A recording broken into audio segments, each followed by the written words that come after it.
Bismillahirrahmanirrahim. Assalamualaikum warahmatullahi wabarakatuh.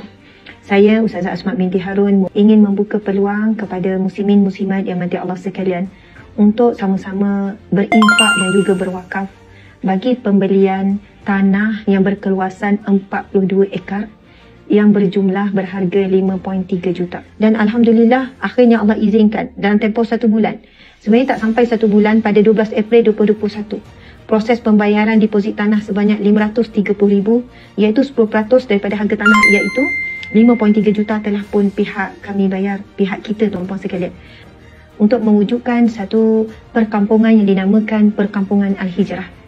Untuk makluman tuan-puan dimati Allah sekalian, Perkampungan Al-Hijrah ataupun Al-Hijrah City ini, Masya Allah, akan kita bina dengan sebaiknya, dengan secepatnya. Anggarannya dalam tempoh kurang 2 tahun akan terbina siap semuanya, iaitu terdiri daripada rumah kebajikan, rumah perlindungan bagi anak yatim, anak asnaf, anak fakir miskin, rumah perlindungan bagi remaja ataupun dewasa yang ingin berhijrah, ingin berubah, kemudian rumah perlindungan bagi ibu tunggal dan juga bapa tunggal. Kemudian di sana juga kita akan bina 600 buah pondok moden bagi penempatan Perkampungan Al-Hijrah.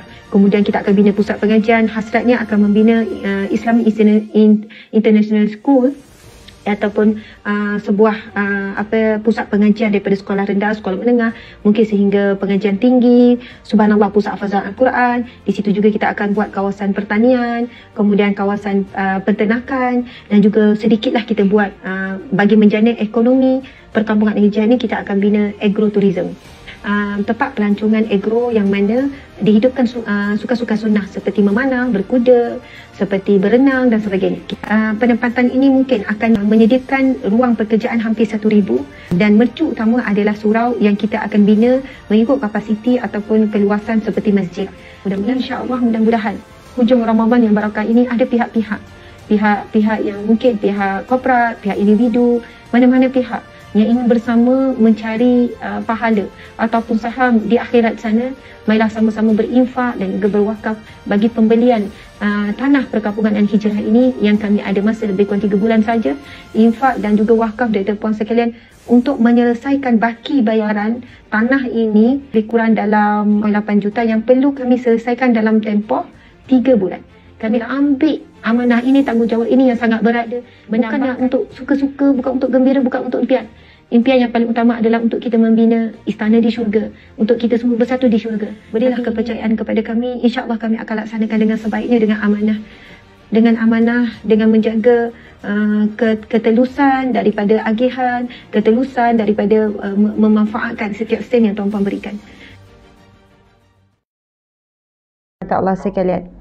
Jadi ia adalah satu tempoh yang walaupun kita bunyi 14 hari tu nampak sikit, tetapi bila Ramadan ia mungkin berganda-ganda besar tu, kita tak tahu betapa besarnya gandaan.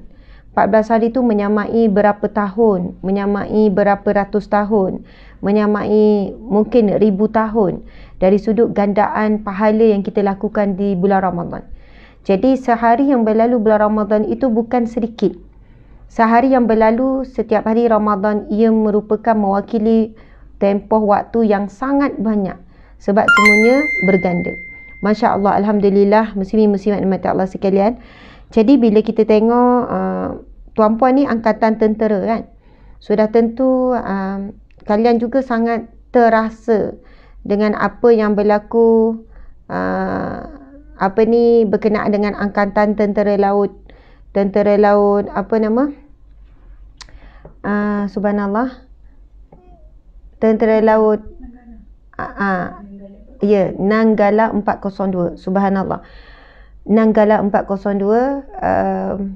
Sudah tentu mereka yang tentera-tentera lah, pasukan penyelamat ni semua lebih terasa, sebab kalian tahu situasi keadaan kan, prosedur keselamatan, prosedur ni, dan kebanyakannya mereka yang terlibat dengan ketenteraan ataupun kita panggil baju beruniform lah untuk menjaga keselamatan, sama ada bomba ke polis ke apa ke. Mereka bila kalian orang yang sedang saya berhadapan ni, adalah orang yang telah meletakkan kepentingan diri menjadi nombor kedua, ketiga, keempat. Nombor satu adalah negara, kan? Bahkan keluarga pun jadi nombor dua. Semuanya meletakkan kepentingan negara, keselamatan negara itu ataupun tugas itu adalah yang pertama. Subhanallah, sebab itu saya tengah hari ini diberi peluang oleh Allah untuk bersama dengan anda yang orang-orang yang hebat yang dipilih dan yang telah mewakafkan diri untuk berbakti dan juga berkorban demi agama, negara dan orang-orang yang hebat dan yang dipilih dan yang telah mewakafkan diri untuk berbakti dan juga sedang bertugas demi agama, negara dan orang-orang yang hebat yang dipilih dan yang telah mewakafkan diri untuk berbakti dan juga sedang bertugas demi agama, negara dan orang-orang yang hebat yang dipilih dan yang telah mewakafkan diri untuk berbakti. Ramadan terakhirku benar-benar terjadi kepada mereka.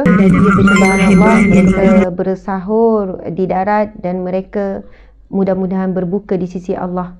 Kan, mereka berbuka di sisi Allah. Mereka sedang syahid. Mereka kembali kepada Allah di bulan yang mulia, di saat yang mulia. Masya Allah, mungkin saatnya mereka sedang berpuasa. Masya Allah, Alhamdulillah. Sungguh indah pembagian mereka. Okey, tuan-puan yang mati Allah sekalian.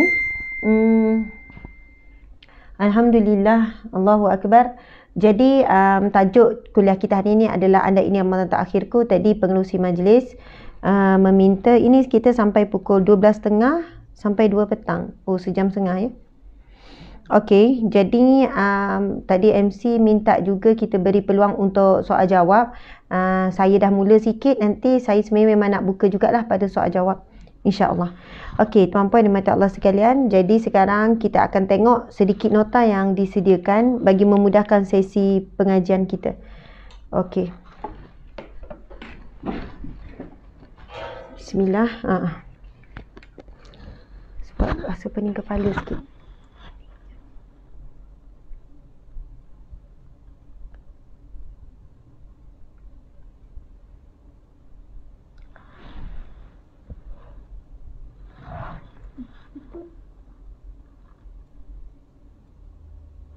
Okey, sekejap ya, kita sedang setting sebab nak okey, subhanallah. Alhamdulillah, saya harap tuan-puan sekalian semuanya khabar baik. Saya tak tanya khabar tu kan, apa khabar semua. InsyaAllah semuanya dalam keadaan baik, sihat walafiat. Tetap teguh menunaikan ibadah puasa. InsyaAllah menjalankan tugas.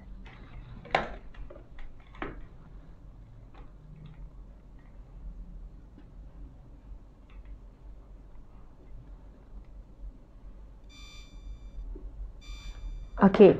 Bismillahirrahmanirrahim. Anda ini Ramadan terakhirku. InsyaAllah overview perbincangan kita ialah kita akan membincangkan sedikit tentang setiap yang bernyawa pasti merasai mati. Yang kedua, 3 amalan yang dibawa ke kubur. Yang ketiga, Ramadan bulan barakah. Yang keempat, rebut pengampunan daripada Allah. Yang kelima, lipat gandakan amalan. Yang keenam, kejar 10 malam terakhir Ramadan. Yang ketujuh, doa agar amalan diterima Allah Subhanahu Wa Taala. Setiap yang bernyawa pasti merasai mati. Allah Subhanahu Wa Taala berfirman, "Kullu nafsin dha'iqatul maut wa innama tuwaffawna ujurakum yawmal qiyamah. Faman zuhziha 'anil nar wa udkhilal jannah faqad faz. Wa mal hayatud dunya illa mata'ul ghurur." Sadaqallahul azim. Yang bermaksud, tiap-tiap yang bernyawa akan merasai mati dan bahawasanya pada hari kiamat sahajalah akan disempurnakan balasan kamu.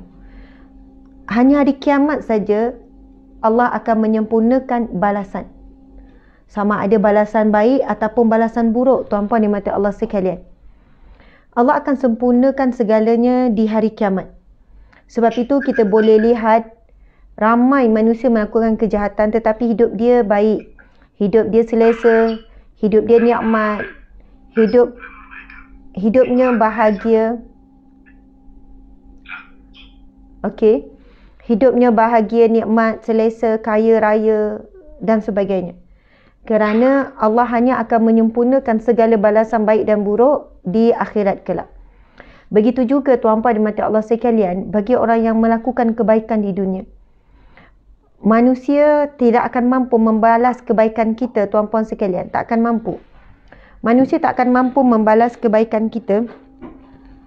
Contohnya, seorang isteri membuat kebaikan kepada suami, anak-anak. Tuan-puan sekalian, anak-anak takkan mampu membalas kebaikan ibu ayah.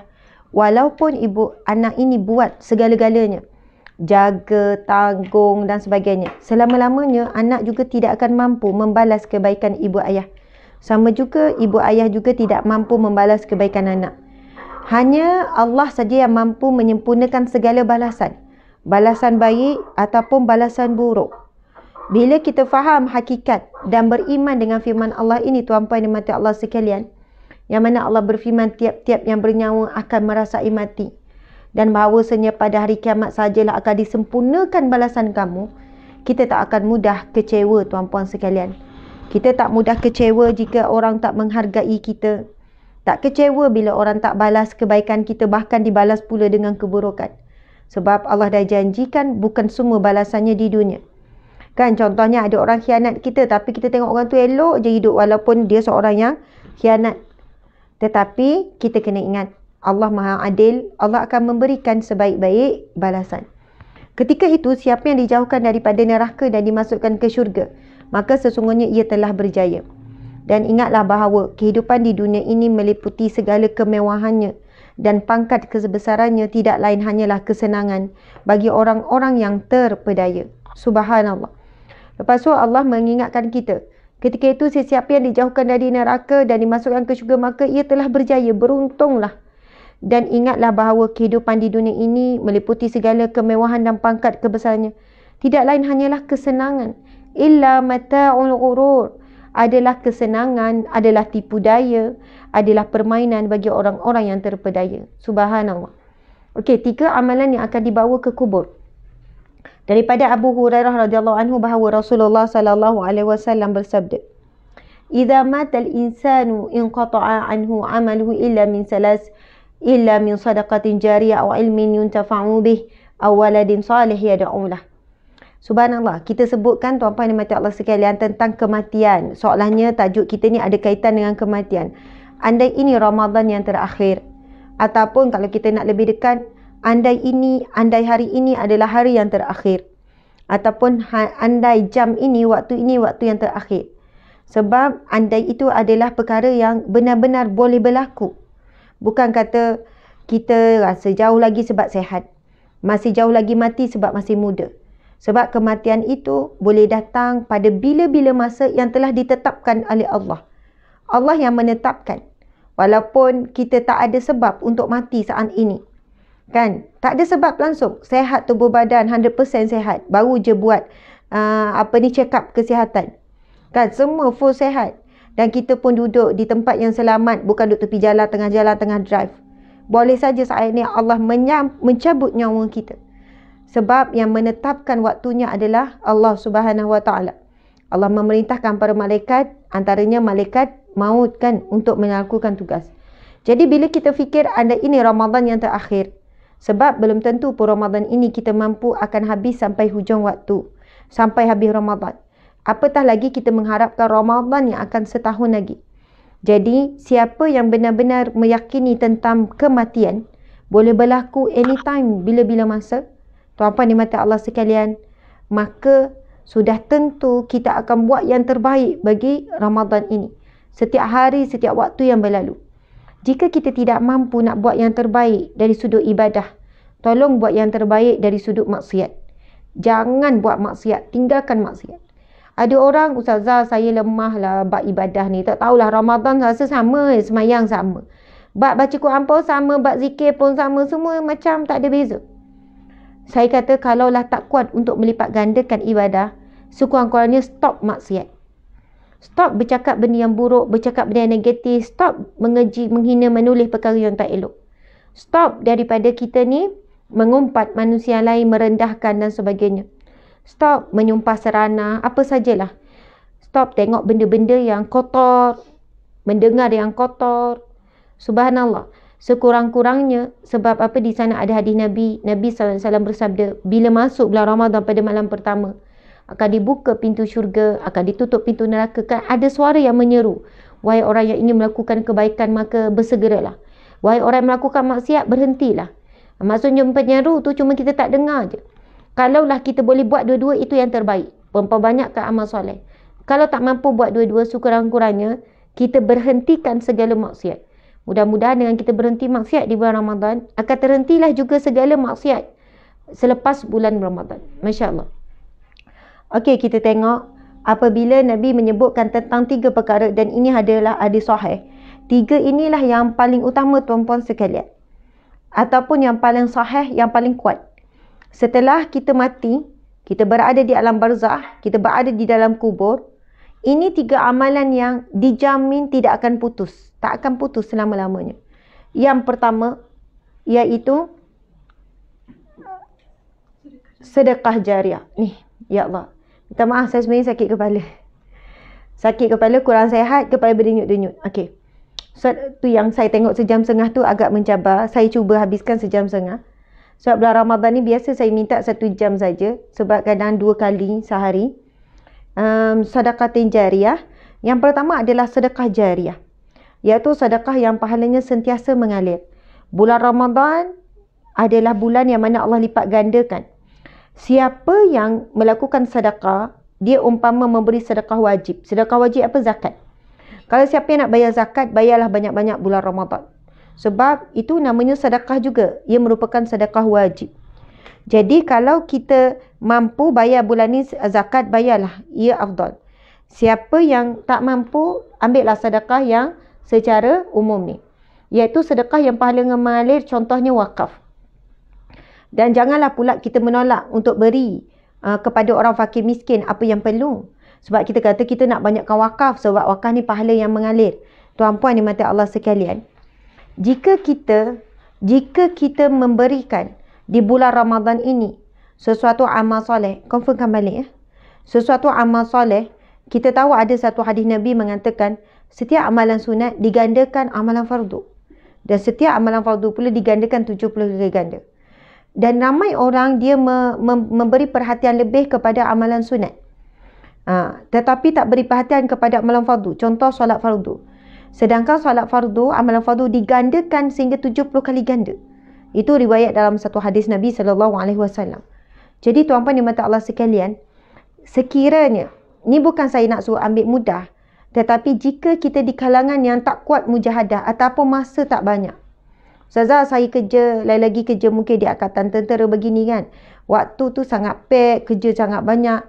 Saya tak sempat nak memperbanyakkan amalan sunat contohnya. Maka saya suka memberi nasihat, jaga betul-betul amalan fardu. Contohnya solat fardu. Di bulan Ramadan terutamanya, lebih lagi menjaga di bulan yang lain. Bukan kata bulan lain tak payah jaga. Tapi namanya ini bulan Ramadan. Ibadah perlu diberi perhatian yang lebih detail. Jadi cuba jaga solat di bulan fardu di bulan Ramadan ini. Kan? Tolong jaga betul-betul. Solatnya di awal waktu, solatnya dengan khusyuk, solatnya dengan tenang, solatnya dengan betul-betul bersungguh-sungguh. Lepas tu janganlah laju-laju. Sebab apa? Amalan fardu digandakan sampai 70 kali ganda, amalan sunat digandakan seperti solat fardu. Jadi tuan-puan di mata Allah sekalian, ini ganjaran yang Allah berikan hanya di bulan Ramadan. Namun jika setinggi ini pun ganjaran, sehebat ini pun ganjaran, masih tak mampu mengubah solat fardu kita, masih lagi lewat, semayang pula laju, maksudnya kita ini sangat teruk, sangat dahsyat. Kan? Sebab umpama Allah memujuk dan ayat-ayat cinta, tawaran daripada Allah tu sangat hebat, pun kita tak nak grab, maksudnya hati kita nak uziah terlalu keras. Itu menunjukkan hati kita terlalu kotor dan terlalu keras. Kerana walaupun Allah memberikan tawaran yang begitu hebat, kita masih enggan. Kita masih buat biasa. Kita masih seolahnya kita tak percaya. Kalau kita betul-betul percaya, kita akan jaga. Isunya sekarang, adakah kita betul-betul beriman dengan firman Allah? Adakah kita betul-betul beriman dengan hadis Nabi SAW? Sebab itu orang beriman saja yang mampu nak grab apa pun peluang yang Allah sediakan di bulan Ramadan. Allahu Akbar. Okey, bila mati anak Adam, yang pertama sedekatun jariah, yang kedua ada ilmu yuntafa'u bih, ilmu yang bermanfaat. Ilmu yang bermanfaat tuan-puan sekalian, contoh tengah hari ini kita sedang menuntut ilmu. Kita sedang berada di satu taman syurga. Taman syurga Allah Subhanahu Wa Taala di dunia ini. Subhanallah. Bila Nabi menyebutkan iza maratum biriyadil jannah. Apabila kamu melalui taman syurga. Lalu Nabi menyebut farta'u, maka singgahlah.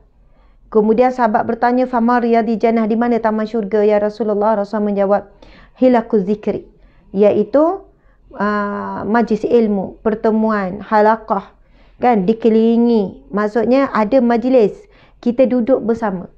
Walaupun sekarang kita memang duduk dalam satu tempat, satu majlis, tapi tempat saja berbeza. Ada yang di rumah, ada di pejabat, saya pula di sini. Tapi pada saat dan waktu yang sama, kita berada soalannya di satu dimensi yang samalah. Kan? Walaupun secara alamiah, mudah-mudahan Allah tetap memilih majlis kita sekarang ini sebagai taman syurga. Jadi mudah-mudahan dengan itu, ini diterima sebagai satu ibadah yang sangat besar di bulan Ramadan. Dan ini pun berlaku zaman para sahabat, menuntut ilmu terus diteruskan di bulan Ramadan, bukan berhenti. Para salafus soleh, para alim ulama dan sebagainya. Kerana apa tuan-puan dimati Allah sekalian? Majlis ilmu adalah satu majlis yang menghimpunkan orang-orang yang ingin mendapat kebaikan yang begitu banyak. Sebagaimana Nabi SAW bersabda, man salaka tariqan yatamisu fihi ilman, sahalallahu lahu tariqan ila jannah. Barang siapa yang menempuh perjalanan menuju ke majlis ilmu, seperti tengah hari ini, walaupun kita tak tempuh jalan pun, tapi bukan mudah tuan-puan sekalian. Saya tak tahu ni berapa orang yang hadir, lepas tu berapa orang lelaki dan berapa orang perempuan. Biasa majlis ilmu ni orang perempuan lebih ramai yang suka berbanding lelaki. Tapi tetap angkatan tentera, sebab kita tahu mungkin ramai lelaki, jadi lelaki lebih ramai, alhamdulillah. Sebab bukan mudah ya, nak duduk 1 jam, 1 jam setengah, nak duduk dengar. Saya pasti mungkin ada di kalangan kita yang sedang main handset, sedang scroll FB, sedang scroll Shopee, sedang scroll Lazada, ataupun sebab nama pun online, kalau duduk di depan dia lain tau. Duduk depan, orang nampak semua, kita duduk dengar. Tapi bila online begini sangat mencabar. Masing-masing tak tahu. Masing-masing tak nampak. Mungkin sebenarnya ada yang buka tapi lepas tu dia hide kamera tapi dia tak ada pun. Mungkin elok nak habis tu baru dia bangun. Mungkin dia tidur. Mungkin pergi masak. Wallahualam. Kita tak tahu tuan-puan sekalian. Tetapi kita semua sedang diperhatikan oleh Allah Subhanahu Wa Taala. Kita semua sedang dicatat oleh para malaikat kiri dan kanan. Sebab itu ia sangat berkait dengan akidah. Sangat berkait dengan rukun Islam. Kan, rukun iman. Iaitu dengan beriman bahawasanya Allah sedang melihat. Para malaikat sedang mencatat. Subhanallah, kita sedang diawasi apa yang kita lakukan. Bila pihak penganjur kan buat majlis ilmu dan sebagainya, mungkinlah ada dari sudut diwajibkan. Jadi amanah kita untuk berada di sini. Cuma saya nak memujuk diri saya, walaupun saya kurang sehat, sakit kepala, lepas tu, tapi kenapa saya berdiri? Sebab memang kalau duduk saya kurang sikit boleh keluarkan suara. Lepas tu badan lemah. Dan tuan-puan sekalian mungkin tengah sibuk, tengah ada masalah. Saya nak memujuk diri saya dan tuan-puan sekalian untuk beri perhatian. Saya juga sedang berjuang, tuan-puan pun kena berjuang. Sama-sama berjuang sekarang. Berjuang apa? Untuk tetap berada di taman syurga Allah. Sebab ini taman syurga Allah sementara majlis ilmu. Mesti ada ujian, mesti ada cabaran. Ujiannya apa? Ngantuk, boring, penat. Ujiannya apa? Macam saya sekarang, ya tak sihat apa? Sebab namanya taman syurga. Sesuatu yang sangat mahal. Sudah tentu dia datang dengan pakej ujian. Dia tak datang pakej dengan seronok-seronok, gembira-gembira tuan-puan sekalian. Dia pakej ujian. Dan siapa yang melepasi ujian untuk berada di taman syurga Allah di dunia, insya-Allah dia akan dapat memperolehi taman syurga Allah yang sebenar di akhirat kelak. Subhanallah. Di ustazah saya ni, bila kamu nak live nanti macam yang tadi, mata tu tak tengok, betul kan? Jadi orang rasa ustazah kurang interaksi. Lebih baik kamu buat dekat sini. Masya Allah. Tak, kamu kena rendah biar kat sini. Okay, sorry ya. Okay, Masya Allah. Duduk kat sini. Ataupun kat sini ke? Biar sebab kamera kat sini. Ini Oppo yang mana ya? Biasa guna Huawei ni. Oh, okey, faham. Okey, subhanallah, muslimin muslimat dimati Allah sekalian. Jadi kita sama-sama berjuanglah. Kita sama-sama mencuba untuk kekal istiqamah berada di taman syurga walaupun bukan dalam dewan, tak ada orang nampak. Tetapi subhanallah, kita nak buat yang terbaik sebab kita nak berjaya. Tetap jaga adab, tetap jaga akhlak kita di majlis ilmu. Sebab subhanallah, antaranya hadis Nabi yang lain, Nabi menyebutkan ma yuridillahu bihi khairan yufaqihu fiddin. Barang siapa yang Allah ingin berikan kebaikan, Allah ingin berikan dia kenikmatan, Allah nak berikan syurga, Allah beri dia kefahaman agama. Jadi apa yang saya nak sampaikan adalah berkenaan dengan ilmu agama. Dan siapa yang beri perhatian, insya-Allah dia akan dapat banyak kebaikan yang lain. Itu hadis yang sahih. Nabi sebut ma yuridillahu bihi khairan. Barang siapa yang Allah nak berikan dia kebaikan, nak berikan dia nikmat, nak berikan dia sekian-sekian. Khairan tu maksudnya semua perkara yang baik-baik. Yufaqihu fiddin, Allah berikan dia kefahaman dalam agama. Orang yang faham agama, dia akan dapat banyak kebaikan-kebaikan yang lain. Okey, kita tengok yang pertama, sedekah jariah. Lepas kita masuk dalam kubur, di alam barzah, kita dah lost contact terus dengan dunia. Lost contact terus dengan isteri, dengan suami, dengan anak-anak. Lost contact terus dengan harta, dengan kereta, rumah kita. Lost contact semua. Subhanallah. Semua tu dah tak laku dah untuk kita duduk di dalam kubur. Tetapi ada 3 amalan yang sahih. Yang mana Nabi kata walaupun kamu dalam kubur, kamu tetap akan dapat. Kamu tak lost contact dengan 3 perkara ni. Yang lain semua lost. Iaitu pertama, sedekah jariah. Yang kedua, ilmu yang yuntafa'u bih, ilmu yang bermanfaat. Sekarang kita sedang membicarakan tentang ilmu yang bermanfaat. Sebab ilmu yang bermanfaat ini sama ada kita bermanfaat untuk diri kita dan kita, ataupun ilmu itu bermanfaat untuk orang lain. Kita sampaikan kepada orang lain, masya-Allah. Tapi kalau kita tak mampu nak sampaikan tuan-tuan dan puan-puan sekalian, tak apa, kurang-kurangnya bermanfaat untuk diri kita. Subhanallah. Dan kalaulah kita seorang ibu kan bagi ilmu kepada anak, ataupun ayah bagi ilmu pada anak, ataupun isteri yang sedang dengar, suami sedang dengar, balik nanti share. Subhanallah. Dan orang itu beramal dengan ilmu yang kita share tu, subhanallah, nanti walaupun kita dalam kubur, selagi mana orang tu beramal dengan ilmu tersebut, kita dapat pahala. Kemudian yang ketiga, iaitu wawaladun soleh an yad'ulah, doa anak yang soleh yang mendoakan. Dan doa anak yang soleh ini tak semestinya doa anak kandung saja. Sampai ada anak tiri, dia jaga baik, ataupun anak angkat yang dia tanggung, dia yang membesarkan, dia yang beri nafkah. Jadi walaupun anak angkat, dia akan dapat. Sebab itu tuan-tuan dan puan-puan Allah sekalian, kita ni dengan anak-anak kena latih supaya anak-anak selalu doakan kita. Sebab belum tentu anak yang tidak dilatih mendoakan ibu ayah, belum tentu setelah kita mati anak ini akan mendoakan kita, tuan-puan sekalian. Tak ada siapa yang boleh jamin. Sebab itu walaupun anak kita masih kecil sekarang, minta doakan ibu, doakan umi, doakan ayah, minta. Sampai kita dengar dia doa sikit untuk umi, ya Allah sekian-sekian. Nanti insya-Allah setelah kita mati, tuan-puan dan puan-puan sekalian, anak-anak ni akan ingat pada kita. Akan ingat, umi pernah minta doa, dulu Abi selalu minta doa.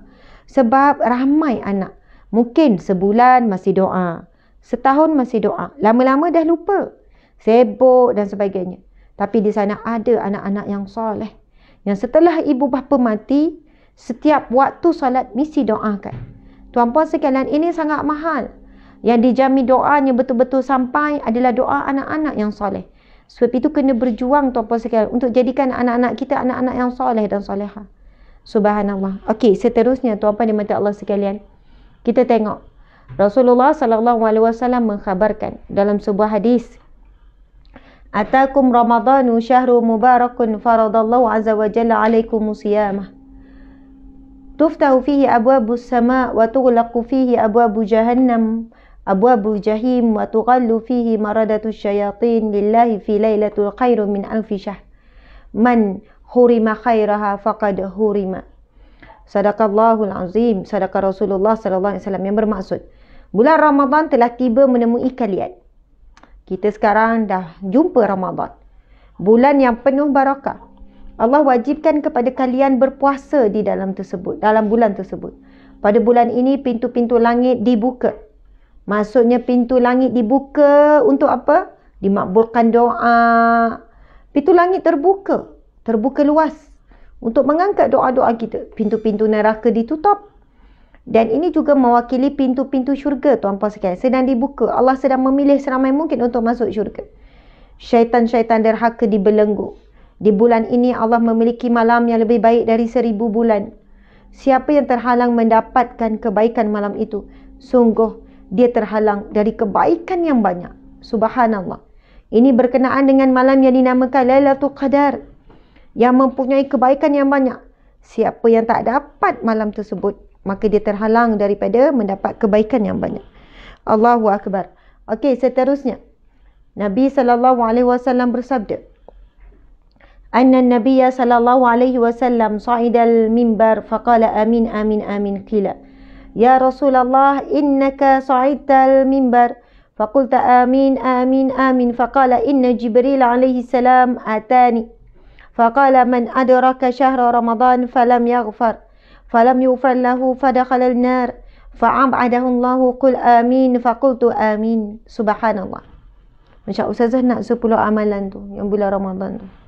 Ustazah nak, maksudnya apakah amalan yang perlu dibuat? Sebab andai Ramadan terakhir, maksudnya kita nak kongsi sebanyak mungkin amalan yang terbaik yang nak dibuat di bulan Ramadan. Itulah dia. Masya Allah. Tuan-tuan di mata Allah sekalian, rebut pengampunan daripada Allah. Andai ini Ramadan terakhir, rebut sungguh-sungguh pengampunan daripada Allah. Hadis ini adalah satu hadis yang memberikan peringatan kepada kita. Ketika Nabi SAW menaiki mimbar, baginda SAW bersabda amin, amin, amin sebanyak 3 kali. Baginda SAW ditanya, wahai Rasulullah, apabila engkau menaiki mimbar, engkau telah berkata amin, amin, amin.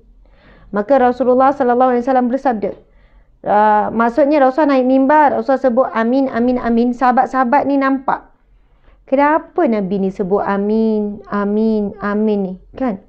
Kenapa Nabi duk ulang? Nabi tak cakap apa-apa, amin, amin, amin. Lalu setelah Nabi selesai khutbah, lalu sahabat bertanya, Rasulullah, kenapa kamu sebut amin sebanyak 3 kali? Maka Rasulullah pun bersabda, sesungguhnya Jibril alaihissalam telah datang kepadaku. Lalu dia, Jibril berkata, barang siapa yang bertemu dengan bulan Ramadan, kita lah ni, Nabi tujukan kepada kita. Kita ni yang dah bertemu Ramadan, tetapi tidak diampunkan baginya dosa, maka dia akan dimasukkan ke dalam neraka serta dijauhkan daripada rahmat Allah, daripada rahmat oleh Allah Subhanahu Wa Taala. Katakanlah wahai Muhammad amin, maka aku katakan amin.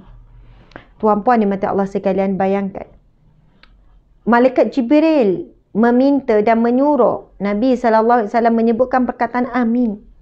Malaikat Jibril yang suruh. Setelah malaikat Jibril berkata, sesungguhnya barang siapa yang bertemu dengan Ramadan tapi tak dapat pengampunan Allah, maka dia akan dicampakkan ke dalam neraka dan dijauhkan daripada rahmat Allah. Malaikat Jibril berkata, wahai Muhammad, katakanlah amin. Itu yang Nabi kata, amin, amin.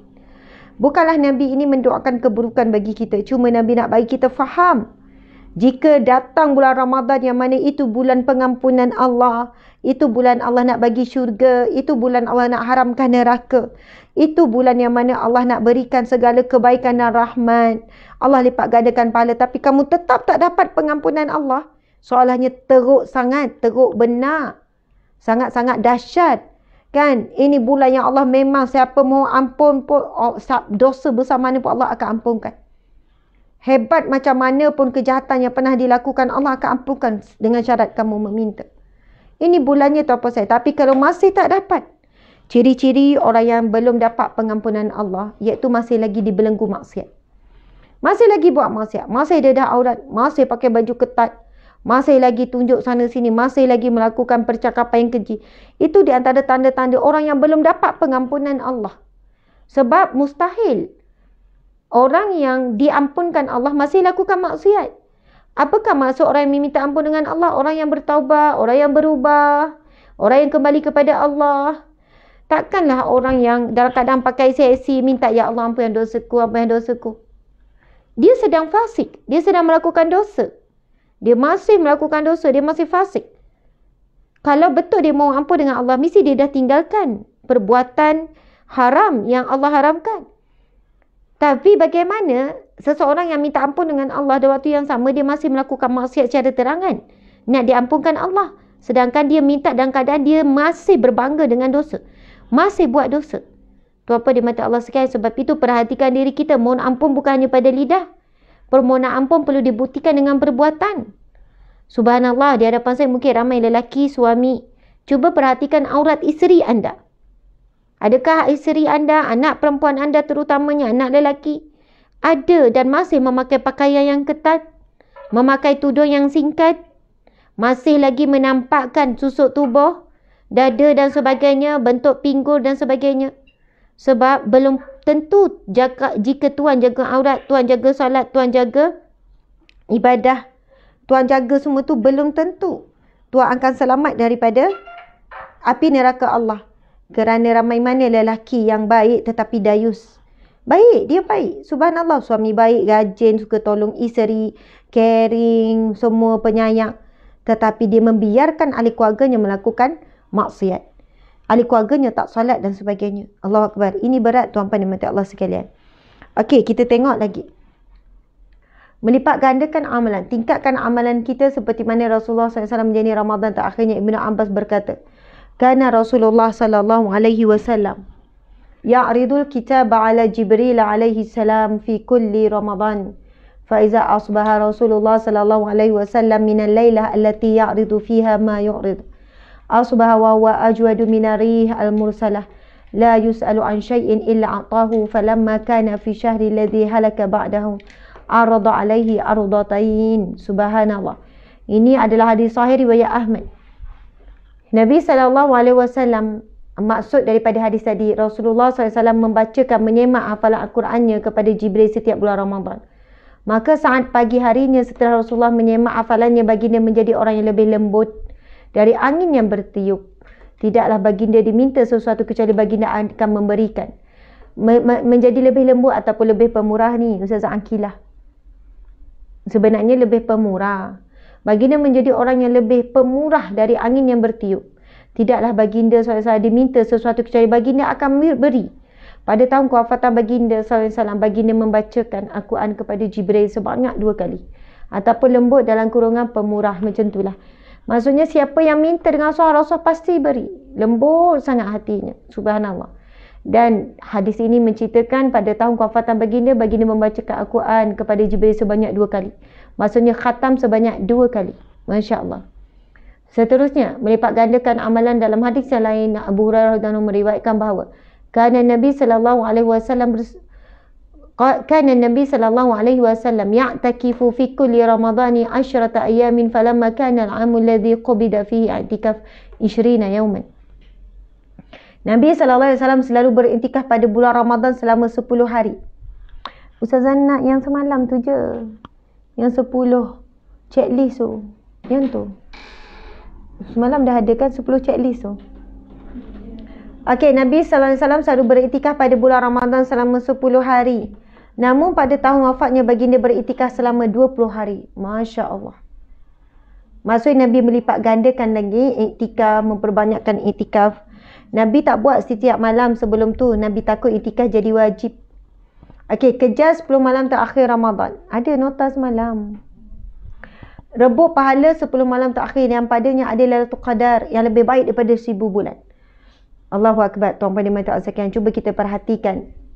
Kita perhatikan firman Allah surah Al-Qadr ayat 1 hingga 5 ni. Supaya kita menjadi orang yang mencintai Lailatul Qadar. Bismillahirrahmanirrahim. Inna anzalnahu fi Lailatul Qadr. Wa ma adraka ma Lailatul Qadr. Lailatul Qadri khairum min alfi syahr. Tanazzalul malaikatu war-ruhu fiha biizni rabbihim min kulli amr. Salamun hiya hatta matla'il fajr. Sadaqallahul azim, yang bermaksud, sesungguhnya kami telah menurunkan Al-Quran ini pada malam Lailatul Qadar. Hu ni merujuk kepada Al-Quran. Sesungguhnya kami telah menurunkan Al-Quran pada malam Lailatul Qadar. Dan tahukah kamu apakah malam Lailatul Qadar itu? Allah bertanya kepada kita. Ini bukan pertanyaan bahawa Allah tidak tahu, tapi pertanyaan nak memberitahu betapa besarnya malam Lailatul Qadar itu. Macam kita lah kalau kita tanya kan, kita cakap. Kita kata, apa ni, buka puasa petang ni, kita akan buka puasa dengan daging wagyu. Lepas tu kita pun tanya balik, tahu tak daging wagyu tu apa? Dia tanya tu bukan bermaksud dia tak tahu daging wagyu, sebab dia sendiri yang cakap buka puasa ini dengan daging wagyu. Sebab dia yang paling tahu nilai daging wagyu tu. Kalau satu keping besar ni tu apa, sekarang satu keping nipis macam ni je, harga dia dah 400-300 ringgit. Jadi kita tanya balik orang tu, kamu tahu tak nilai daging wagyu tu? Kamu tahu tak apa tu daging wagyu? Orang tu kata, oh daging apa? Wagyu ni daripada lembu yang harga dia seekor sampai 30,000 seekor. Ada 40,000, ada 50,000 seekor lembu wagyu. Daging dia ni luar biasa. Lembu ni bukan makan makanan biasa. Daging dia memang gini. Barulah orang tu, oi, tak payahlah mahal macam tu. Barulah kita rasa, sebab kita tidak tahu nilai. Kalau tak tahu nilai, mungkin tak pandang pun. Ingat daging biasa, tak pandang pun kan. Kita pun makan pun biasa. Tapi bila kita dah tahu nilai daging tu, mungkin nak makan tu pun, betul ke daging ni harga dia 300? Betul. Makan pun sikit-sikit dan menikmati betul-betul. Makan. Kenapa macam tu? Mahal. Sebab satu keping tu mungkinlah nilai dia RM20 kot satu keping masuk dalam mulut. Ibaratnya macam tu lah. Bagi yang tak tahu mungkin tak rasa apa-apa. Jadi Allah Subhanahu Wa Taala seolahnya memberitahu kepada kita, nak bagi tahu betapa besar. Allah bertanya kembali. Mula-mula Allah menyatakan, inna, sesungguhnya kami telah menurunkan Al-Quran pada malam Lailatul Qadar. Al-Quran ini kalamullah, mukjizat yang kekal sampai hari kiamat. Mukjizat terbesar yang pernah Allah berikan kepada seluruh para nabi. Seluruh para nabi ada mukjizat-mukjizatnya. Dan tidak ada satu mukjizat yang boleh melebihi daripada kehebatan Al-Quran. Dan satu-satunya mukjizat yang Allah kekalkan sampai kiamat, dan Al-Quran tetap boleh, mukjizatnya tu sampai di padang mahsyar. Boleh jadi pemberi syafaat dan sebagainya. Dalam kubur, Al-Quran boleh bagi syafaat. Di padang mahsyar, hebatnya mukjizat Al-Quran. Dan Allah pilih satu malam yang paling mulia. Namanya malam Lailatul Qadar. Dan Allah bertanya kepada kita kembali, wa ma adraka ma lailatul qadar. Dan tahukah kamu apakah itu malam Lailatul Qadar? Lalu Allah menerangkan, Lailatul Qadar khairun min alfi syahr. Malam Lailatul Qadar itu adalah malam yang jauh, yang lebih baik daripada 1000 bulan. 1000 bulan tuan-tuan dimati Allah sekalian, kalau kita kira, dia menyamai 84 tahun, 83 tahun 4 bulan. 83 tahun 4 bulan. Kalau dari segi tahun. Subhanallah, tanazzalul malaikatu warruhu fiha biizni rabbi min kulli amr. Malam itu lebih baik pada 1000 bulan. Pada malam itu turun malaikat-malaikat dan malaikat Jibril dengan izin Tuhannya untuk mengatur segala urusan. Salamun hiya hatta matla'il fajr. Malam itu penuh kesejahteraan sampai terbit fajar. Malam Lailatul Qadar ini dia start daripada waktu maghrib sampailah waktu subuh. Subhanallah. Malam itu dipenuhi dengan kebaikan, keberkatan. Subhanallah. Tuan-puan dimati Allah sekalian. Mampu tak kita nak buat ibadah satu hari penuh tanpa henti? Mampu tak kita?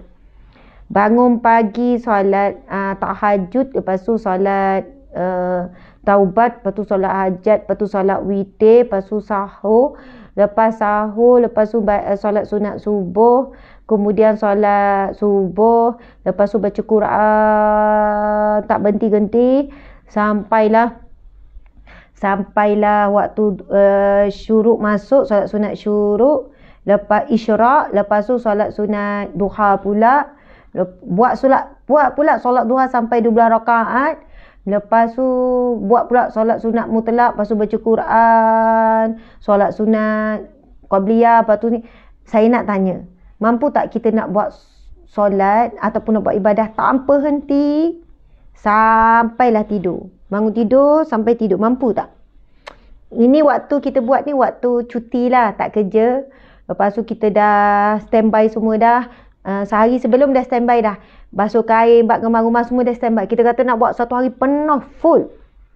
Mampu tak?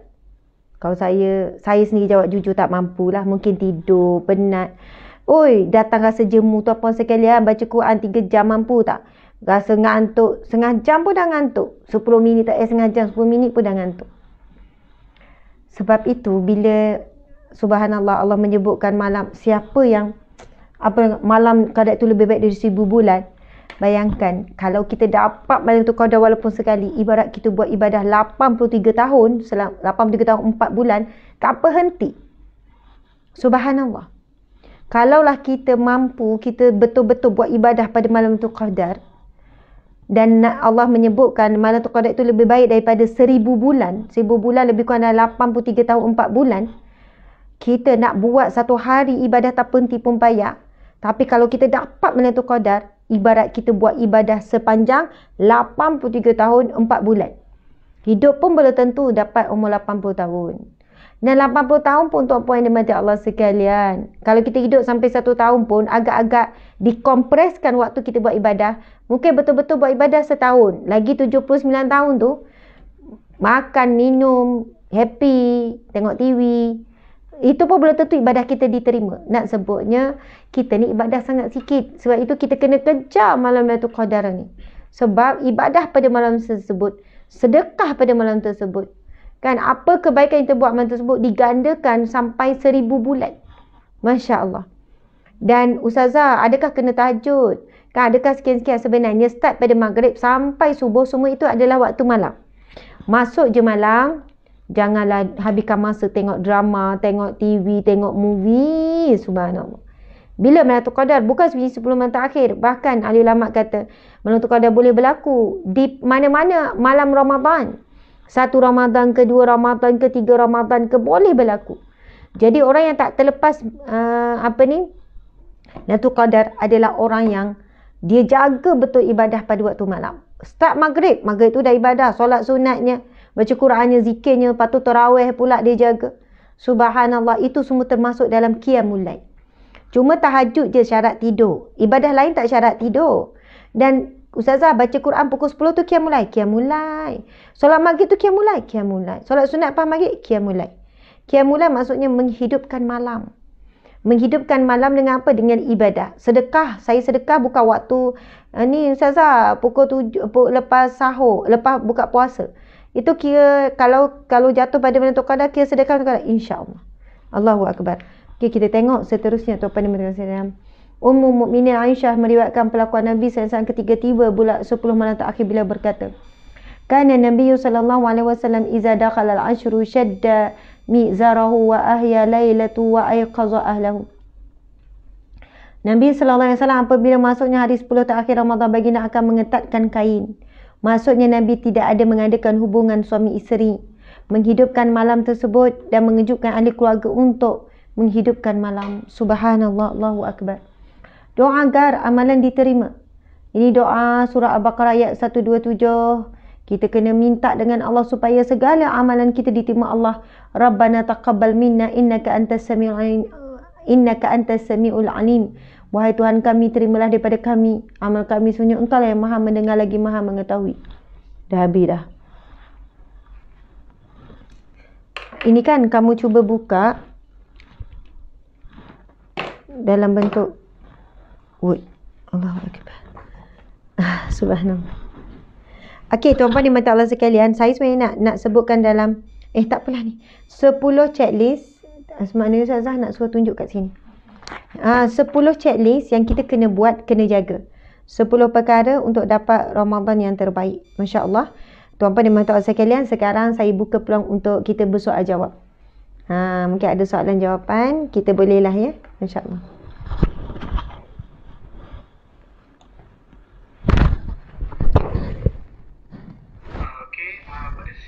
Soalan boleh on voice tu dan tanya ataupun tanya di ruangan chat, saya akan bacakan. Ya, nak tanya soalan fiqh pun boleh. Mungkin nak tanya soalan fiqh pun boleh, tak ada masalah insya-Allah.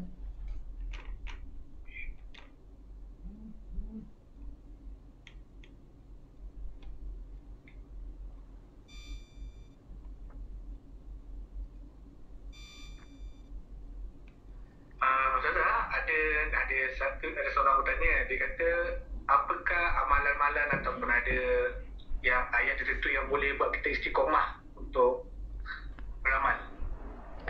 Okey, subhanallah. Amalan doa untuk istiqamah. Masya Allah. Cabaran paling utama kita adalah bila kita panggil apa? Suam-suam kuku, ataupun kita katakan subhanallah, ibadah kita ni mula-mula semangat. Mula-mula masuk Ramadan hari tu kan, baca Quran, boleh 1 juzuk sehari. Lama-lama setengah juzuk. Lama-lama 1 muka surat sehari, sama macam bukan bulan Ramadan. Bahkan lebih malang kalau sehari tak baca Quran langsung. Sama jugalah zikir kan semua. Allahu Akbar. Jadi di sana ada satu hadis Nabi SAW. Tuan-puan dan puan-puan sekalian, boleh saja salin, saya baca perlahan-lahan. Doa ni diajarkan oleh Rasulullah SAW. Pendek saja doa ni supaya kita jadi orang yang istiqamah. Bismillahirrahmanirrahim. Ya muqallibal qulub, sabit qalbi ala dinika. Okay, ya muqallibal qulub, maksud dia, ya Allah yang membolak-balikkan hati. Ya muqallibal qulub, ya Allah yang membolak-balikkan hati. Sabit qalbi, teguhkan hatiku. Ala dinika, teguhkan hatiku. Ala dinika, teguhkan hatiku pada agamamu. Masya Allah. Itu satu doa. Ya muqallibal qulub, sabit qalbi ala dinika. Kan, kita mohon kepada Allah yang memiliki hati, dan Allah juga yang menjaga hati kita. Allah juga yang membolak-balikkan hati kita. Ya muqallibal qulub, sabit qalbi ala dinika, tetap teguhkan hatiku ni di atas agama ini, atas agamamu. Dinika juga membawa masuk cara hidupmu. Satu lagi doa yang masyhur yang Nabi ajarkan kepada seorang sahabat Nabi yang bernama Zaid bin Harisah ataupun Muaz. Saya tak ingat antara dua tu. Tolong cari ya. Bila sudah ketuk tu, saya bagi signal. Subhanallah. Yang mana Nabi SAW bersabda, Nabi ajarkan, Nabi kata setiap kali lepas solat, jangan tinggalkan doa ni. Tuan-puan boleh cari doa ni. Sebab dengan doa ni, tuan-puan dan puan-puan sekalian, ia soalannya akan membimbing dan membentuk kita menjadi apa yang kita nak, apa yang kita harapkan. Walaupun masa kita berdoa tu, tuan-puan dimati Allah sekalian, kita masih malas. Kalaupun kita ni, ustazah saya ni tak tahulah, susahlah nak istiqamah. Kan, pasal ngaji, pasal zikir, pasal apa, susah sangat nak istiqamah. Kan, ustazah, macam mana? Jadi, okey, sekarang hadis ini Nabi mewasiatkan kepada Muaz untuk mengamalkan doa ni. Nabi kata, wahai Muaz, aku sayang sangat pada kamu. Nabi kata, selepas waktu solat, bacalah doa ni, wahai Muaz. Lalu Nabi membacakan, Bismillahirrahmanirrahim. Allahumma a'inni ala zikrika wa syukrika wa husni ibadatika. Yang bermaksud, ya Allah, Allahumma a'inni, ya Allah, bantulah aku. Ala zikrika, dalam mengingatimu, dalam berzikir kepadamu. Ala zikrika memaksudkan dalam beribadah kepadamu.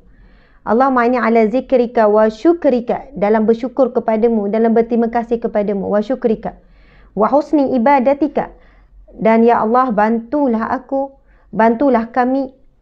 Kan, dua-dua pun boleh. Bantulah aku, bantulah kami dalam memperelokkan ibadah kami. Maksudnya istiqamah lah tu. Sebab Nabi sebut amalan yang paling dicintai oleh Allah adalah amalan yang sedikit tapi kamu istiqamah. Maksudnya istiqamah. Tuan-puan di mata Allah sekalian, istiqamah ni sangat mahal. Sebab itu ciri-ciri ahli syurga yang mampu istiqamah dengan ibadah, dengan amal soleh. Jadi doa ini tuan-puan sekalian, selepas solat, sebab Nabi pesan lepas kamu solat, jangan tinggalkan doa ni. Kan, kita minta 3 perkara dalam doa tu tadi. Yang pertama, ada yang tanya, macam mana nak tahu taubat kita? Nanti kita jawab. Kan? Maksudnya kita minta, ya Allah, bantulah kami, ya Allah. Bantulah kami dalam ingat kepadamu, berzikir kepadamu, dalam bersyukur kepadamu. Bantu kami dalam memperindah, memperelokkan ibadah. InsyaAllah, kalaulah 5 kali sehari, setiap kali lepas solat kita doa, mudah-mudahan mungkin lepas seminggu, lepas sebulan, kita betul-betul menjadi orang yang istiqamah. hasil daripada doa. Sebab itu doa tu nak start iqamah ibadat lain, istiqamah, start dengan doa tu tadi. Hasil daripada doa tu kita rutinkan setiap kali lepas solat. Allah makbulkan doa kita. Lalu Allah berikan kita kemampuan untuk istiqamah. Jangan tinggal doa tu tadi, cari doa istiqamah, cari doa Nabi ajarkan Muaz bin Jabal setiap kali lepas solat. Masya Allah. Mudah-mudahan boleh membantu. Okey, soalan seterusnya. Nampak ada berapa soalan dah tadi tu?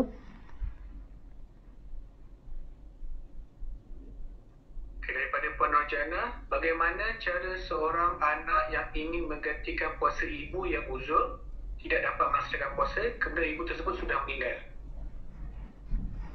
Okey, tuan-puan dimati Allah sekalian, puasa adalah ibadah yang boleh diqada. Solat tak boleh lah. Jadi bagi ibu yang meninggal dan masih ada lagi puasa yang belum diganti, maka si anak, si waris lah, sama ada suami isteri tu, ataupun kalau isteri nak qadakan suami dia, ataupun ibu bapa nak qadakan bagi puasa anak yang meninggal dunia, ataupun bagi anak nak qadakan. Maksudnya waris. Waris ni, bila sebut waris, orang yang boleh dapat waris harta lah. Itu disebut waris-waris. Dia boleh mewarisi harta.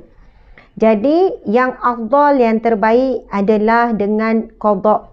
5 hari, 5 hari. Macam mana nak ganti? Gantilah seperti biasa. Kan? Niat tu, sahaja aku puasa qada bagi pihak ibuku kerana Allah. Sahaja aku puasa qada, sahaja aku qada puasa fardu Ramadan bagi pihak ibuku, bagi pihak ayahku kerana Allah Subhanahu wa taala. Allahu akbar. Jadi kita tahu tuan-puan dimati Allah sekalian, jika tak mampu, kata Ustazah, banyak sangat kami anak-anak tak mampulah. Tak mampu ke tak nak? Masya Allah. Kalaulah orang kata, Ustazah saya tahu ada orang tua tu, anak-anak dia, contohlah, anak tak nak qada, suami tak nak qada, semua tak nak qada.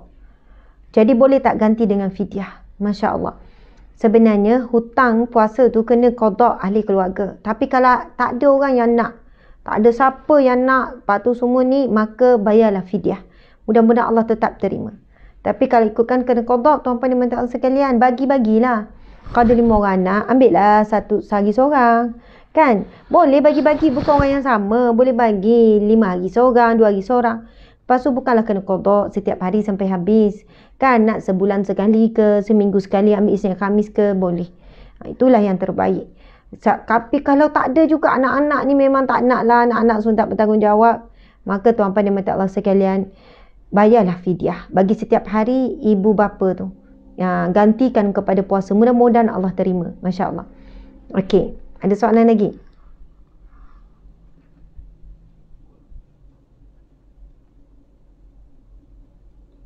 Macam mana kita nak terus istiqamah dalam zikir hari-hari? Sama juga macam tadi ke?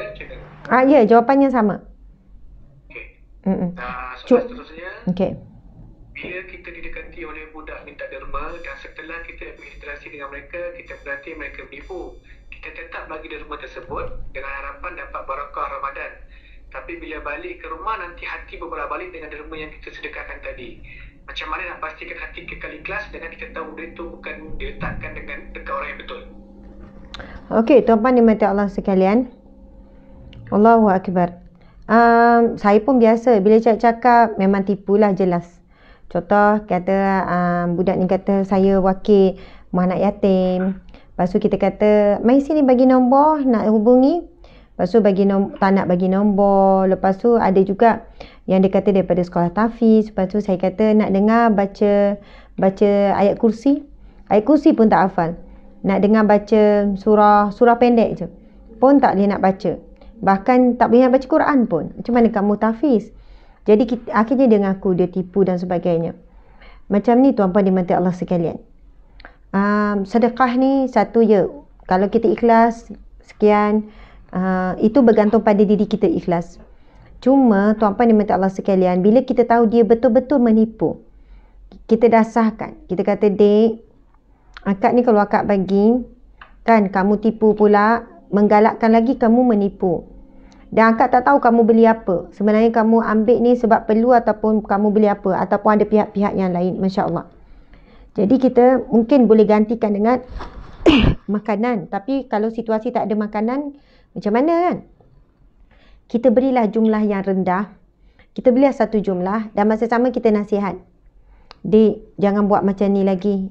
Mudah-mudahan sedekah Kak bagi ni, infak Kak bagi ni boleh beri kamu petunjuk. Boleh beri kamu kekuatan untuk kamu berhentikan apa yang kamu buat ni. Kan? Untuk kamu jadi anak yang baik, hamba Allah yang baik. Jadi tuan-puan dimata Allah sekalian, kalau kita tahu yang dia memang sindiket atau tipu, kalaulah kita tak bagi, berdosa tak? Tak. Kita tak bagi bukan sebab kedekut. Yang berdosa kalau kita tak bagi sebab kedekut. Tapi kalau tak bagi sebab dah jelas-jelas ia adalah sindiket menipu. Saya pernah dekat INR, saya nak bagi dah. Lepas tu ada yang polis ataupun yang jaga anak, dia kata, puan jangan bagi puan jangan bagi. Lepas tu dia pun tu ambil budak tu. Budak ni memang kami dasarkan, kami dah buat siasatan dia menipu. Bukan dah keluarga yang susah apa semua, dia print sendiri apa semua. Jadi ni. Lepas tu budak tu pun lari. Macam tu lah. Jadi orang tu pun tak salah, kita pun tak salah tak beri. Jadi sedekah ni tuan-puan sekalian, kita berikan kepada orang yang minta, orang yang ni.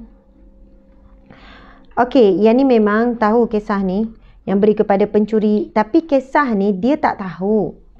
Faham kan? Tak boleh nak relate. Soalannya memang dah tahu. Memang ada tuan-puan dimati Allah sekalian, kisah benar yang berlaku. Rasulullah sendiri menyampaikan dalam satu hadis, beri kepada 3 golongan. Yang mana seorang sahabat ni, bukan seorang sahabat, ada seorang lelaki ni, dia malam tu dia nekat. Ya Allah, malam ini aku ingin bersedekah. Nak sedekah. Lalu dia pun bagilah sedekah orang yang dia jumpa. Yang pertama dia bagi kepada wanita pelacur. Kemudian heboh lah esok ni, yang mana dia ni dah membantu seorang pelacur. Sebab dia tak kenal, dia tak tahu, dia bagi je. Malam yang kedua dia pun nekat lagi. Ya Allah, malam ini aku pasti bersedekah. Aku nak sedekah ya Allah. Dia pun bagi sedekah. Rupanya dia tak tahu, esok baru heboh. Rupanya dia bagi sedekah kepada seorang pencuri. Kemudian yang ketiga malam tu dia nekat lagi. Ya Allah, malam ni aku nak bersedekah. Janganlah salah lagi. Kan ni kisah benar tuan-puan dimati Allah sekalian daripada hadis Nabi SAW. Kemudian rupanya dia bagi sedekah malam tu, dia bagi kepada orang kaya. Tapi orang kaya yang kedekut. Masya Allah. Esok heboh lagi orang kampung kata. 3 malam dia bagi sedekah, tapi soalannya orang silap belaka. Malam pertama bagi pada pelacur, malam kedua bagi pada pencuri, malam ketiga bagi orang kaya. Masya Allah tuan-puan dimati Allah sekalian. Selepas dia selepas dia bersedekah, mesti dia akan sebut, Ya Allah, segala puji bagimu, aku telah bersedekah. Subhanallah. Namun akhirnya Masya Allah, maka dikatakan kepada lelaki tersebut, bagimu segala pujian ya Allah, kepada pencuri, penzina dan juga orang kaya. Maka dikatakan kepada lelaki tersebut, sedekah kamu kepada pencuri itu mudah-mudahan akan menyebabkan dia berhenti mencuri. Sedekah kamu kepada pezina pula mudah-mudahan menyebabkan dia berhenti berzina. Manakala sedekah kamu kepada orang kaya pula mudah-mudahan dia mengambil pengajaran, lalu dia juga membelanjakan apa yang telah Allah kurniakan kepadanya. Iaitu hadis riwayat Bukhari, hadis sahih. Tuan-puan dimati Allah sekalian, maksudnya di sini, sebab tu saya sebut tadi, kalau nak bagi juga, kita sebut mudah-mudahan sedekah ini boleh membuatkan kamu berubah. Mudah-mudahan kamu berhenti menipu. Jadi kita bagi dengan niat untuk dia berubah. Boleh. Tapi kalau tak bagi, Ustazah berdosa tak? Tak berdosa. Tak berdosa sebab kita tahu dia sindiket, dia tipu dan sebagainya. Masya Allah. Jadi pilihan kita. Mungkinlah kita balik, kita rasa macam, Ya Allah, menyesal pula bagi. Kenapalah aku bagi? Jadi masa tu kita tutup, Ya Allah, aku telah bersedekah. Mudah-mudahan dia berubah. Jadi kita dapat 2 pahala. Satu, pahala sedekah sudah tentu kalau kita ikhlas dapat. Kedua, kita dapat pahala jika dia berubah hasil sedekah. Subhanallah, Masya Allah. Itulah, mudah-mudahan boleh menjawab persoalan. Okey, soalan seterusnya. Okey, seterusnya dari Puan Sarmila. Salam Ustazah. Macam mana kita tahu jika taubat kita diterima atau Allah telah berpaling daripada kita? Okey, subhanallah, muslimin muslimat dimati Allah sekalian. Ciri-ciri orang yang diterima taubatnya, macam saya sebut tadi, ataupun Allah berpaling. Sekarang, orang yang bertanya ni adalah orang yang berada di majlis ini. Maka siapa yang sedang berada di majlis ilmu adalah orang yang Allah sedang memberi perhatian kepadanya. Sebab, kalau Allah berpaling daripada kita, kita ni langsung, kita ni langsung mungkin tak ada peluang pun untuk menuntut ilmu. Kita ni tak ada peluang pun untuk di taman syurga.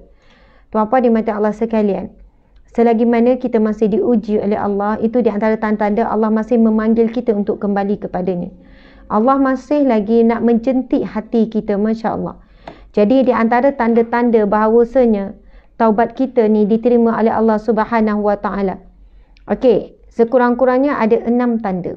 Ada 6 tanda taubat kita diterima Allah. Yang pertama, hamba yang bertaubat itu bila dia merasakan di dalam dirinya masih ada dosa yang belum diampunkan Allah. Orang yang taubatnya diterima oleh Allah, dia masih rasa berdosa, masih rasa Allah tak terima dosa taubat dia. Tapi kalau dia rasa, Alhamdulillah aku rasa dah tak ada dosa dah ni. Semua dosa aku dah minta ampun dah dengan Allah. Aku dengan Allah dah selesai. Bahaya ayat ni. Kalau siapa kata aku dengan Allah dah selesai, itu menunjukkan hatinya semakin keras dan dia sebenarnya lagi jauh daripada pengampunan Allah. Tapi kita yang hari-hari minta ampun, duk minta ampun bulan Ramadan, istighfar 1000 kali, rasa masih lagi banyak lagi dosa. Itu di antara ciri-ciri hati yang Allah terima taubat. Yang kedua, hatinya masih tidak lebih tenteram dan suka dekat orang-orang yang soleh daripada mendekati mereka yang fasik. Siapakah orang yang fasik? Orang yang fasik adalah orang yang masih berkekalan dengan dosa maksiat, dosa besar, bukan dosa kecil. Kalau kita tengok di pejabat, mungkin ada orang ni belum Ramadan pun dia ni suka ngumpat mengata orang, Ramadan pun sama tak berubah. Jauhkan diri kita daripada dia. Bukan putus kawan, bukan tak berkawan, bukan tak bertegur sapa, bukan tak silaturahim. Berkawan tapi jauhkan diri, tuan-puan sekalian. Kita mula rasa tak selesa. Tak selesa bukan sebab dia tak belanja makan. Tak selesa bukan sebab dia tak ramah. Tak selesa dengan maksiat yang masih berterusan, takut kita terpengaruh. Kan? Subhanallah. Contoh orang fasik yang lain, wanita-wanita yang masih mendedahkan aurat. Kalau 8 jam dia dedah aurat, 8 jam lah dia dalam keadaan melakukan dosa yang besar. Masya Allah. Jadi, kita merasa lebih tenang bila berkawan dengan orang yang kaki kuliah contohnya. Kaki zikir, kan, orang yang kaki majlis ilmu, kaki baca Quran. Kita lebih tenang berkawan dengan orang ini. Ini menunjukkan hati kita dan taubat kita diterima Allah. Yang mana kita mula merasakan circle yang begini yang membahagiakan kita. Sebab ramai orang tak suka berkawan dengan geng-geng. Orang kata kau ni bajet bagus, kau ni orang bajet bagus, jangan kawanlah dengan kita orang. Kita ni geng-geng apa? Hore. Kan, tengah hari je hore, pergi situ, pergi sini. Tak ada nak ajak. Kalau rimas, ada orang rimas. Rimaslah aku kau ni sikit nak ajak baca Quran. Rimaslah. Kau nak ibadah, kau ibadahlah. Rasa rimas dengan orang-orang yang mengajak kebaikan. Itu menunjukkan hati yang sedang keras. Tapi bila kawan-kawan ajak, jom kita tadarus, kita pun mula merasakan lembut hati, kita rasa seronok. Dan insya-Allah tanda-tanda taubat kita diterima Allah sebab hati kita semakin bersih, semakin lembut dengan amal-amal soleh. Yang ketiga, bila dia merasakan di dalamnya telah hilang perasaan gembira, sebaiknya saya datang perasaan sedih kerana takut azab Allah. Maksudnya di sini, dia mula rasa macam, bukan tak happy, bukan hidup tak happy. Dia mula rasa susah hati, muhasabah diri, resah gelisah dengan dosa yang dilakukan. Sebab apa? Membayangkan azab Allah. Sebab apa tuan-tuan yang dirahmati Allah sekalian? Ramai orang buat maksiat, hidup dia masih happy. Dedah aurat happy, tak bayar zakat happy je. Subhanallah, bahaya. Ada perintah Allah tak buat, ada larangan Allah masih buat tapi happy. Maksudnya dia dah menjadi imun dengan dosa. Dia dah tak rasa berdosa dah. Dia boleh makan dengan kenyang, boleh tidur lena. Masya Allah. Tapi ada orang tidur pun tak lena, duk fikir zakat belum bayar, zakat 5 tahun lepas tak bayar, susah hati. Kalau dia mati pun insya Allah dia tak berdosa lagi. InsyaAllah dia tak berdosa lagi, tuan-tuan dimati Allah sekalian. Sebab apa? Dia resah gelisah dengan dosa dia. Itu tanda-tanda ciri taubat diterima Allah. Okey, yang keempat, bila dia melihat pada diri sentiasa sibuk dengan menunaikan kewajipan kepada Allah. Orang yang diterima taubat oleh Allah, contoh dia minta taubat pasal apa? Ya Allah, aku mohon ampun denganmu, ya Allah, di atas dosa aku dedahkan aurat. Jadi ciri-cirinya adalah dia tak dedah aurat lagi dah. Tapi kalau mau ampun dan sesama dedah lagi, maksudnya taubat pasal dedah aurat tu belum diterima Allah. Ya Allah, aku mohon ampun kepadamu di atas dosa aku, banyak mengumpat. Lepas mau ampun, lepas tu amin ya rabbal alamin. Ui, datang sini je, aku ada cerita. Tan tu lah. Kalaulah masih lagi suka mengumpat orang, cakap buruk pasal orang, mencela orang, maksudnya taubat yang kita minta tu belum diterima Allah. Sebab orang yang menyesal sungguh-sungguh, berhenti dia akan berhenti. Tapi kalau masih buat lagi, na'udzubillah. Masya Allah. Okey, contoh yang lain. Ya Allah, aku bertaubat kepadamu kerana aku ni bukan anak yang baik pada ibu bapaku. Jadi, automatik dia berubahlah jadi anak yang baik sebab dia dah menyesal. Kan, menyesal ni, dia perlu dibuktikan dengan perbuatan. Bukan menyesal dengan lidah. Kita pernah jumpa tak kalau ada orang tu kan, mulut manis, suka minta maaf ya, minta maaf. Tapi esok buat lagi, sakitkan hati orang. Akhirnya kita cakap apa? Kau ni kan baik tak minta maaf. Sebab lepas minta maaf, tentu tak kau ni menyakitkan hati orang. Ini sama manusia tuan-puan sekalian. Kadang kita dah serik dengan orang yang minta maaf, lepas tu buat lagi. Minta maaf, buat lagi. Contoh pasal kita dengan anak contohnya kan. Tapi sebab apa? Kita ni punya sayang pada anak, sentiasa buka pintu kemaafan. Samalah dengan Allah dengan kita. Allah sentiasa buka pintu maaf, pintu pengampunan. Allah sangat sayangkan kita. Subhanallah. Tadi tu kan ada yang tanya, Ustazah, macam mana nak istiqamah zikir? Tuan-puan sekalian, zikir ni kadang-kadang banyak sangat zikir kita nak beramal. Kalau saya kadang-kadang tu kita buat masa. Antara subuh ke zuhur kita nak banyakkan zikir la ilaha illallah. Contohlah tu. Antara zuhur ke asar pula nak banyakkan zikir apa? Asar ke maghrib nak banyakkan zikir apa? Supaya satu hari kita adalah zikir-zikir. Ini bukan saya tetapkan. Tuan-puan tetapkan sendiri. Supaya kita ni melazimi sebanyak mungkin jenis-jenis zikir. Kan, kita tak boleh pilih satu je. Ustazah, saya nak zikir la ilaha illa anta subhanaka inni kuntu minaz zalimin je satu hari. Saya kata sayanglah ada zikir lain juga yang sangat afdal. Kan, subhanallah wa bihamdi subhanallah azim pun afdal. La ilaha illa anta subhanaka inni kuntu minaz zalimin afdal juga. La ilaha illallah afdal, subhanallah Allahu akbar afdal. Jadi kalau boleh kita boleh bahagi-bahagikan. Bagi-bagikanlah mengikut waktu supaya kita dapat istiqamah dengan semua zikir. Saya nak zikir semua tu sekaligus. Buatlah kalau boleh. Lepas solat semua. Payah tuan-puan sekalian nak dapat semua zikir tu. Jadi kita bagi-bagi, kita ada 5 waktu boleh bagikan. Mungkin 2 zikir untuk setiap antara waktu tu. Masya Allah. Okey. Mungkin soalan seterusnya tuan-puan dan puan sekalian.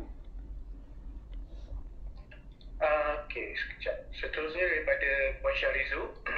Ketika di bulan selain Ramadan, rajin bertahajud dan bersedekah. Tetapi datang bulan Ramadan, tidak dilakukan sekerap bulan yang lain.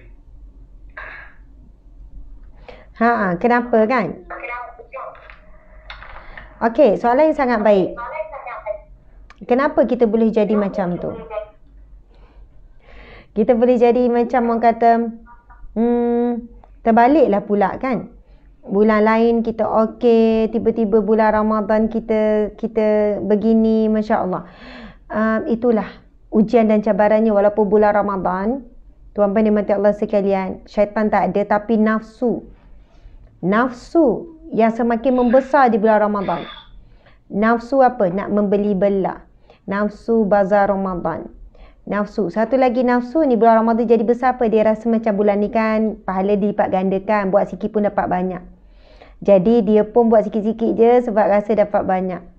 Nafsu tu dia membisikkan sesuatu yang berlawanan dengan iman.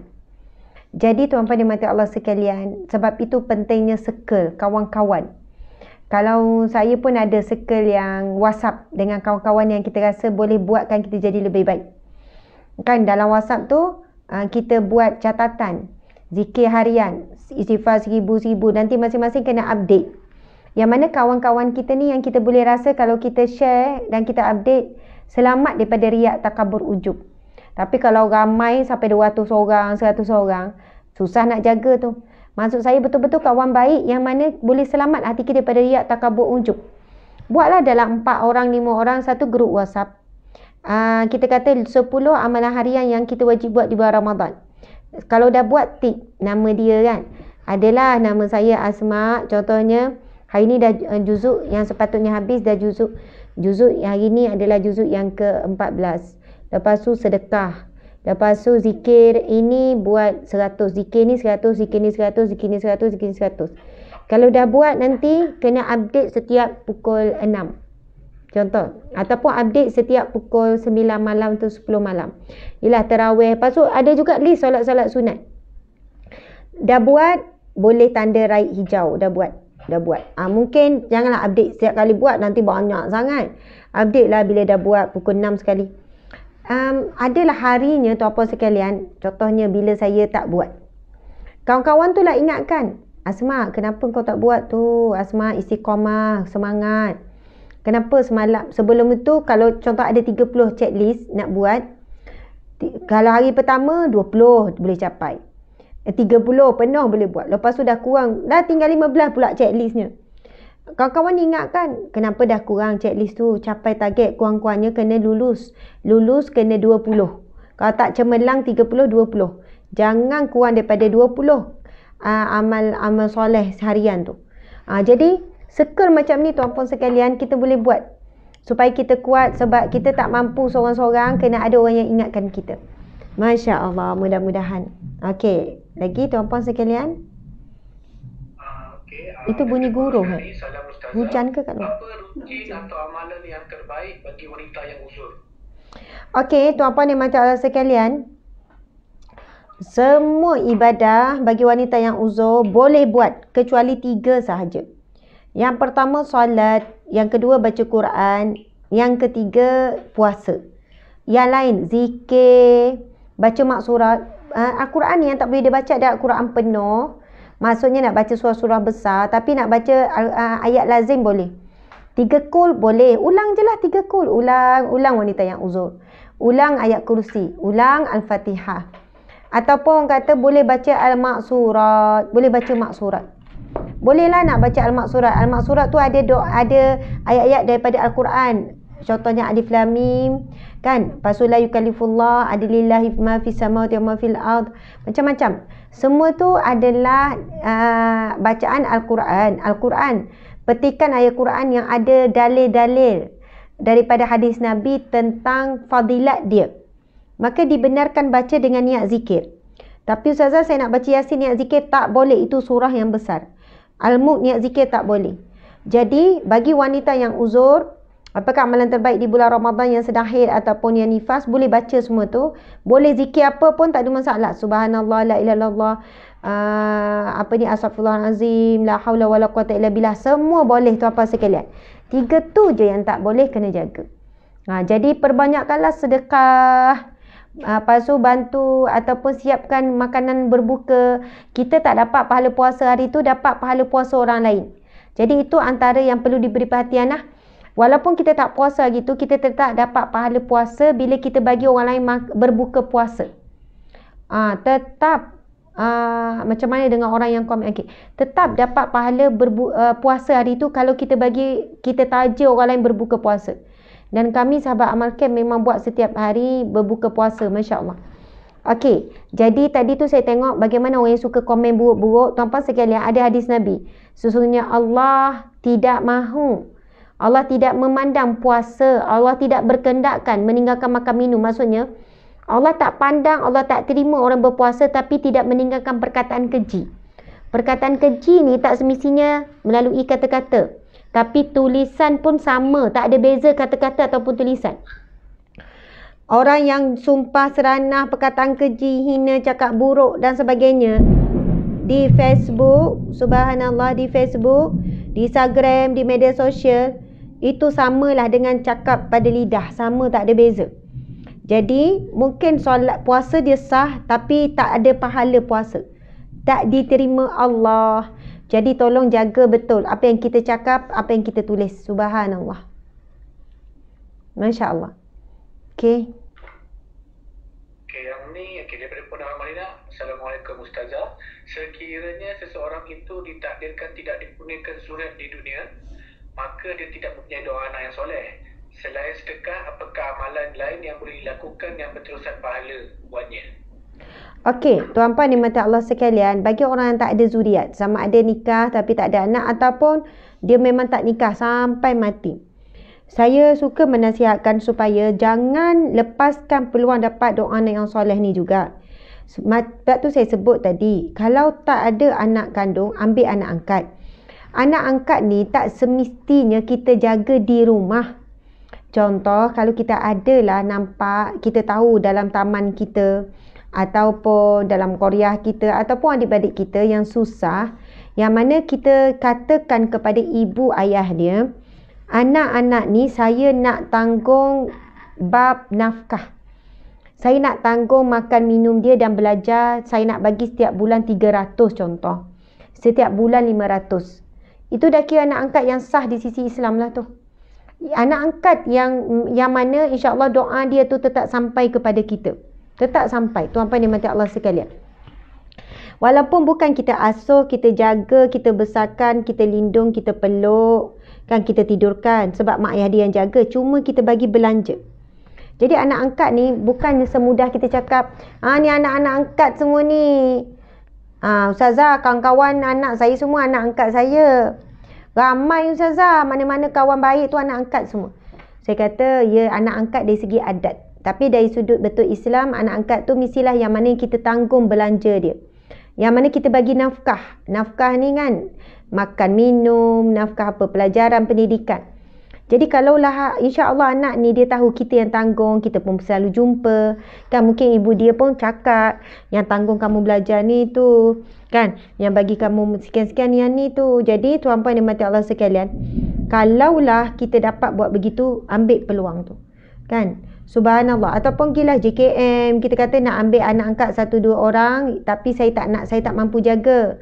Saya takut nak jaga, tapi saya nak menampung belanja dia, seorang 2 orang contoh. Dan kalau tak mampu juga buat begitu, tak ada duit, tak ada belanja dan sebagainya, dan tak tahu nak cari siapa, tak reti nak cari, fokuslah kepada 2 tu tadi. Ilmu yang bermanfaat, lepas tu kita kongsi walaupun di media sosial. Lepas tu banyakkan sedekah. Sedekah setiap hari pasti bersedekah. Biarlah kita mati pada hari yang kita lakukan sedekah. Tapi kalau hari tu kita mati tak buat sedekah pun, insya-Allah sedekah-sedekah yang lepas. Masya-Allah. Dan amalan yang lain, Al-Quran tuan-puan sekalian. Kan Nabi sebut iqra'ul Quran fa innahu ya'ti yaumil qiyamah syafi'an li ashabi. Baca Al-Quran, dia akan datang kepada kamu sebagai pemberi syafaat. Jadi kalaulah kita tak dapat melalui 3 tu, Al-Quran jelas. Al-Quran boleh jadi pemberi syafaat dalam kubur, beri syafaat di padang mahsyar. Jadi bacalah sebanyak-banyak Al-Quran. Allahu akbar. Wallahu alam. Okey, berjuang 5 minit lagi. Okey, ini ada soalan lagi ni saya rasa last. Salam Ustazah. Macam mana Ustazah membagikan masa dalam penjagaan keluarga dan pekerjaan? Kadang-kadang berbanan kerja sehingga kadang-kadang mengabaikan keluarga. Namun kedua-duanya penting dalam sebuah kehidupan. Mohon pencerahan Ustazah. Subhanallah. Betul, dua-duanya sebenarnya sama penting. Kita bekerja sebenarnya nak bawa balik rezeki kepada keluarga. Sebab utama kita bekerja adalah untuk keluarga. Jadi kita tak boleh kata keluarga first, kerja second. Tak. Sebenarnya dua-dua first. Bagi saya lah dua-dua first. Dua-dua first. Dua-dua kena jaga. Kalau kita kata kita, okey, kita nak utamakan keluarga, lepas tu kita abaikan kerja, so rezeki kita jadi tak berkat. Kan, kita buat kerja ala kadar, rezeki tak berkat nak bawa balik ke keluarga. Kalau betul kita nak jaga keluarga, jaga jugalah pekerjaan. Masya Allah. Dan kerja adalah wajib. Wajib cari rezeki, wajib. Bukannya dituntut. Tapi bagi perempuan tak wajib, bagi lelaki wajib lah. Perempuan wajib kalau suami memang betul-betul tak mampu, maka isteri kenalah cari rezeki keluar. Masya Allah. Tuan-tuan dimati Allah sekalian, bagaimana nak bahagikan masa? Subhanallah, saya pun, masa kita semua sama 24 jam. Kalau saya sendiri, anak 7 orang, staff ada dalam 80 orang, ada syarikat, sindian berhad, lepas tu ada perniagaan, lepas tu dakwah pun dah berat tuan-puan sekalian, lepas tu ada NGO pula. Kalau ditanya macam mana Ustazah bagi masa, saya begini. Masa yang paling utama kualiti. Sebab bila dah kuantiti tak ada, kualiti lah yang kita jaga. Bila kerja sungguh-sungguh, fokus buat betul-betul. Bila dengan anak-anak, fokus betul-betul anak-anak, letak tepi telefon, letak tepi ni betul-betul dengan anak-anak. Main dengan anak-anak, masa dengan anak-anak, pergi shopping dengan anak-anak, makan dengan anak-anak. Time makan, telefon memang diharamkan lah. Anak-anak memang tak ada telefon walaupun dah besar. Kita suami isteri pun tak ada, telefon tinggal dalam kereta. Zikir, baca Quran, baca buku sama-sama. Maksud saya ialah jaga betul-betul kualiti. Sebab kuantiti masa tu tak banyak. Sebelum tidur, waktu yang sangat penting ada waktu time dengan anak-anak. Kadang tu sebelum tidur tak sempat buat benda lain sebab dah penat sangat. Kurang-kurangnya salam, cium tangan, cium dahi, cakap, Umi sayang, terima kasih banyak, sayang. Masya Allah, tuan-tuan dan puan-puan sekalian. Maksudnya bila buat sesuatu mesti bagi 100% komitmen. Masa kerja bagi 100%, masa ngaji fokus ngaji. Walaupun 5 minit lebih baik daripada setengah jam tapi tak fokus. Tidur sungguh-sungguh. Saya kalau tidur sungguh-sungguh lah. Bukan sambil-sambil nyambil-nyambil nyanda. Nak tidur sungguh-sungguh betul-betul. Time tengok TV, tengok sungguh-sungguh. Bagi saya, sesuatu perkara nikmat bila buat sungguh-sungguh baru dapat nikmat.